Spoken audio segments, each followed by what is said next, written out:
नमस्कार विद्यार्थियों। Vivekanand online education group Lalgarh में आप सभी विद्यार्थियों का हार्दिक अभिनंदन। विद्यार्थियों, आज हम अध्ययन करेंगे कक्षा 12th की हिंदी अनिवार्य की व्याकरण का पहला टॉपिक भाषा, व्याकरण एवं लिपि। विद्यार्थियों, इस टॉपिक में से प्रतिवर्ष बहुत ही गहनतम प्रश्न पूछा जाता है। प्राय हम ये देखते हैं कि विद्यार्थी अपने पास उपलब्ध पाठ्य पुस्तक या संजीव पासबुक या एक्सीलेंट पासबुक जो भी सामग्री हो, उसमें जितना कुछ मैटर दिया हुआ होता है उसी का अध्ययन करता है। लेकिन इसमें प्रश्न ऐसे पूछे जाते हैं जो प्रश्न एक प्रश्न के रूप में हमें पढ़ने को नहीं मिला। इसलिए हमें भी इस टॉपिक का बहुत ही गहनतम अध्ययन करना है ताकि इसमें से बनने वाला हर प्रश्न हम अच्छी तरह से समझ सकें। तो अपने इस टॉपिक में सर्वप्रथम हम चर्चा करेंगे भाषा पर। भाषा क्या है? विद्यार्थियों, जैसा कि आपको वीडियो में दिखाई दे रहा है, मैंने भाषा का संक्षिप्त परिचय दिया है। भाषा वह साधन है जिसके द्वारा हम अपने विचारों को व्यक्त कर सकते हैं और इसके लिए हम वाचिक ध्वनियों का प्रयोग करते हैं। भाषा मुख से उच्चारित होने वाले शब्दों और वाक्यों आदि का वह समूह है जिनके द्वारा मन की बात बताई जाती है। देखो विद्यार्थियों, जैसा कि हम जानते हैं कि इस संसार में जितने भी प्राणी हैं उनमें समझदार प्राणी मनुष्य को माना गया है। पशु भी अपना समूह बनाकर रहते हैं, मनुष्य भी अपना समूह बनाकर रहते हैं, लेकिन इन समूह में हमें काफ़ी भिन्नता देखने को मिलेगी। मनुष्य जिस समूह में रहता है उस समूह को कहते हैं समाज। विद्यार्थियों, मेरी बात को ध्यानपूर्वक सुनते रहें, क्योंकि इसमें जो आपको लिखित रूप में दिखाई दे रहा है, इसके अलावा मैं आपको जो मौखिक बातें बता रहा हूँ इन्हें भी ध्यान से सुनते रहना। तो विद्यार्थियों, मैं बता रहा था कि मनुष्य जिस समूह में रहता है वो समूह कहलाता है समाज। और समाज में रहने के कारण मनुष्य अपने आपस में विचार विनिमय करने अर्थात विचार विमर्श करने के लिए, अपने मन के भावों और विचारों को अभिव्यक्त करने के लिए उसे जिस माध्यम की आवश्यकता पड़ी उसी माध्यम को भाषा कहा जाता है। जैसा कि मैंने आपको पीछे के वीडियो में भी बताया था कि आदिम काल से ही मनुष्य अपने भावों को व्यक्त करता आया है, लेकिन उस समय मनुष्य के पास कोई भाषा नहीं थी, तो मनुष्य संकेतों से अपनी बात प्रकट करता था। लेकिन आधुनिक काल में मनुष्य ने भाषा का प्रयोग सीख लिया है, इसलिए मनुष्य भाषा के माध्यम से अपने मन के विचारों का आदान प्रदान करता है। विद्यार्थियों, कुल मिलाकर के ऐसा कहा जा सकता है कि मानव विकास का इतिहास भाषा के विकास को निरूपित कर देता है। आगे लिखा है कि सामान्यतः भाषा को वैचारिक आदान प्रदान का माध्यम कहा जा सकता है। भाषा क्या है? अगर सामान्य तौर पे इसे समझें तो यह अपने मन के विचारों को आदान प्रदान करने का एक माध्यम है।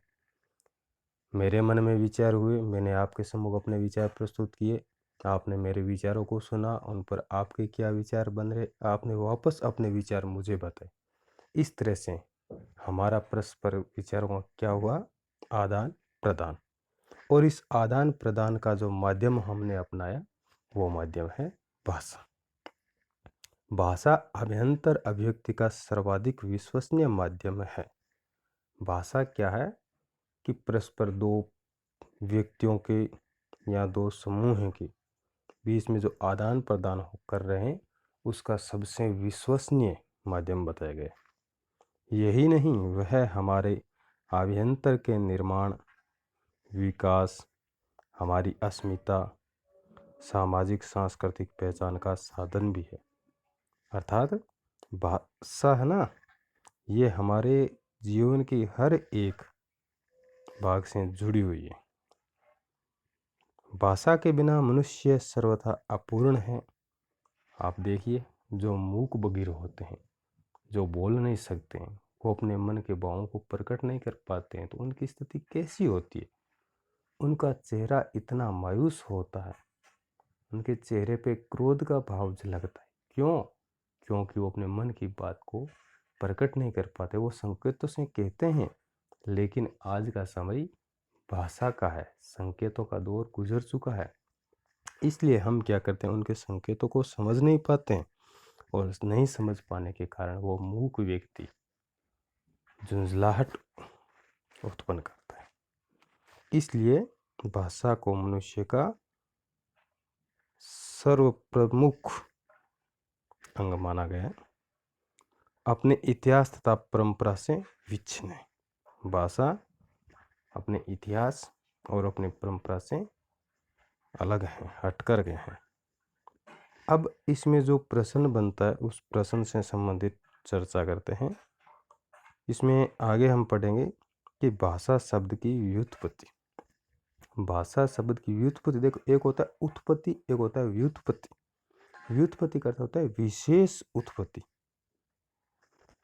तो भाषा शब्द की उत्पत्ति कैसे हुई, कहाँ से हुई, ये एक प्रश्न बनता है। तो इसमें आगे लिखा है कि भाषा शब्द संस्कृत की भाष धातु से बना है। संस्कृत अपनी हिंदी की जननी, अपने भारत की सबसे प्राचीनतम भाषा। तो उस संस्कृत भाषा की भाष धातु से भाषा शब्द की उत्पत्ति हुई है। और भाष का अर्थ होता है व्यक्त वाणी, यानी अपनी वाणी को प्रकट करना। तो कुल मिलाकर के भाषा की परिभाषा जो नीचे गहरे अक्षरों में लिखी हुई है, आप इसे अच्छी तरह से याद कर लें कि व्यक्त वाणी के रूप में जिसकी अभिव्यक्ति की जाती है उसे भाषा कहते हैं। मनुष्य के द्वारा जो वाणी प्रकट होती है, जिसके द्वारा वो अपने मन के विचारों को व्यक्त कर रहा है, उसे कहते हैं भाषा। हम प्राय देखते हैं कि पशु पक्षी, इनकी बोली या जो मूक व्यक्ति वो इशारों से बातें करते हैं, या हमारे जैसे सड़क सुरक्षा में भी आप ले लीजिए, आपने पीछे 10वीं में अध्ययन किया भी होगा, उसमें भी हमें कहीं यातायात से संबंधित संकेत पढ़ने को मिले।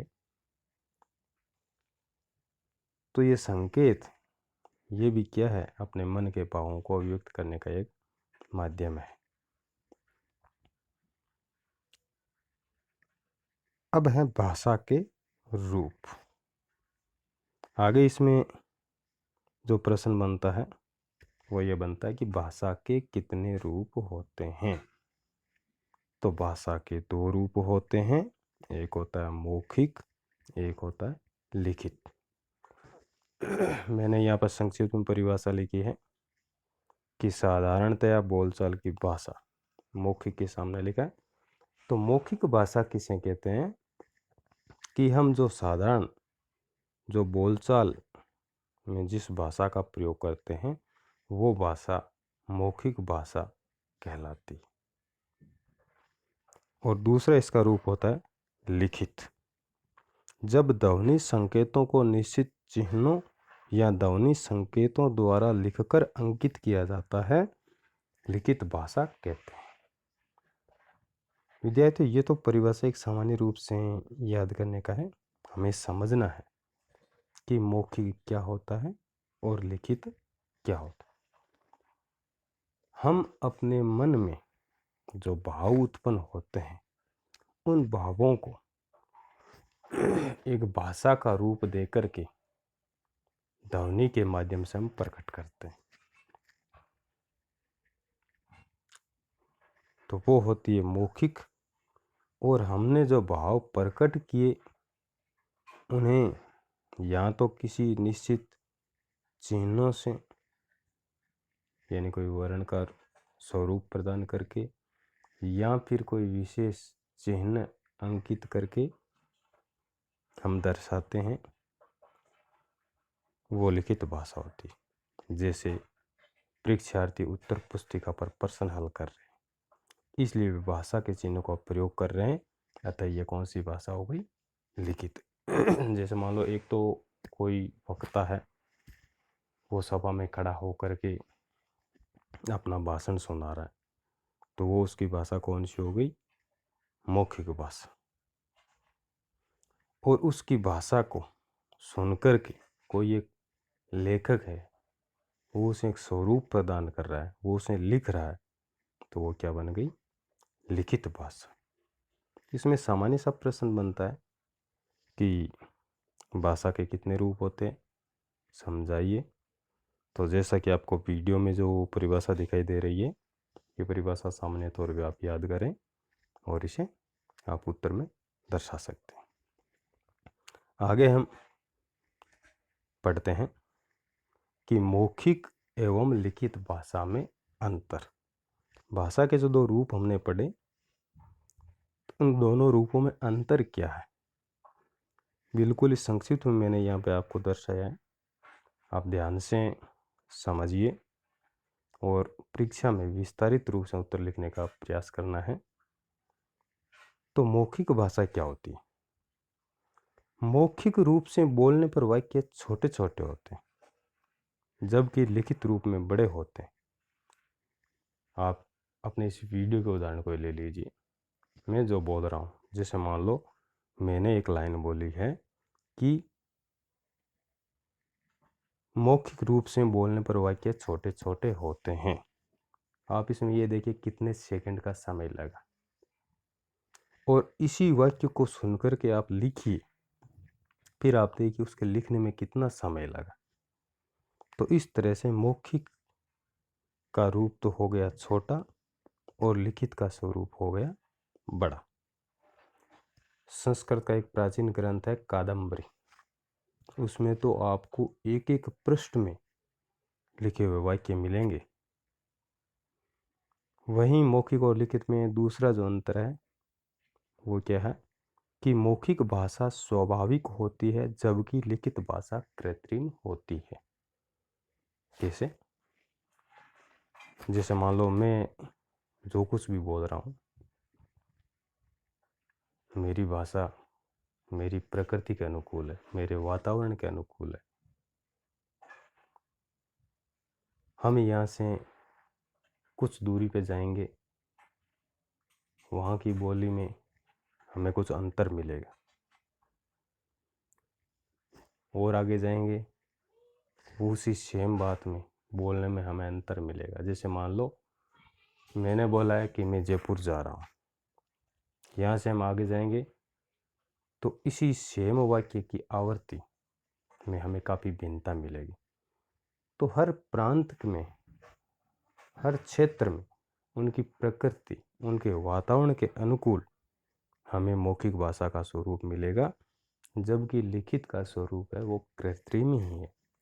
जैसे मैं जयपुर जा रहा हूँ, ये वाक्य चाहे आप अपने यहाँ पर लिखो, चाहे आप जयपुर जा कर के लिखो, चाहे दिल्ली जाओ, चाहे अहमदाबाद जाओ, भारत के किसी भी कोने में चले जाओ, संसार के किसी भी कोने में चले जाओ, आप जैसा वाक्य यहाँ पर लिख रहे हैं कि मैं जयपुर जा रहा हूँ, तो वैसा ही वाक्य है वो कहीं पर भी जाओ वैसा ही लिखा जाएगा हिंदी भाषा में अगर आप लिखोगे तो। उसके स्वरूप में कोई परिवर्तन नहीं होगा।